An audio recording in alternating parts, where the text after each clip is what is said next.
Um, I agree with a lot of what you have to say. Definitely, what's going on in Syria is there are a few people around that do try to put it off as a religious thing, but it's definitely not. I agree completely with what you say about Assad, um, and the a lot of the things that people take out of context with the Quran, and I think that where this comes from, a lot of it is because they'll take bits and pieces, which is the same thing the Christians do in the Christian Bible, or as Jews do in the Talmud. There are many verses in all books that do point out and depict some violence, but people first are human, so that is going to happen. And it doesn't matter if you look at history books or religious books, there's violence all through history. And this is usually from misconception or miscommunication or religion or politics. And a lot of times one is used as an excuse for the other. But the permission to fight is given to those who are fought against because they have been wronged in the Quran. And actually, it says, truly God has the power to come to their support.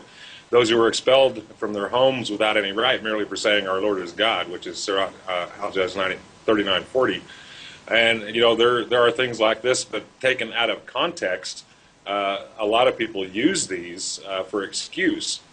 In brief, Muslims, excuse me, Muslims were allowed to wage war only because they were oppressed and subjected to violence. And the Quran also sets down very definite stipulations on this. Surah Al-Baqarah 190, fight in the way of God against those who fight you, but do not go beyond the limits. God does not love those who go beyond the limits. And what this is if you're fighting somebody and you are Muslim and you're fighting a religious war because you're defending yourself or your family, and somebody turns around to say, okay, I'm done with this, we need to make peace. As a Muslim in Islam, you have to obey by that because the Quran tells us this, Allah tells us this, to make peace if peace is offered. An aggressive war is not stipulated in the Quran. There's nowhere in the Quran does it say go out and purposely attack anybody. And a lot of people use a lot of verses out of context to do this. And and I agree with you that it is a minority that do this. And in the U.S., we also have a minority of Americans that do this as well.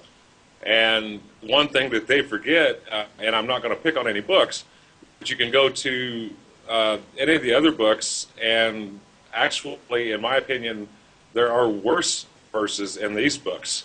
But if you bring them up to a lot of people that misunderstand some of the wording, they will say, yeah, but you're talking about the Old Testament of the Bible. And one of my comebacks to that usually is, so we should rip that out of the Bible and just forget it, that it's not there.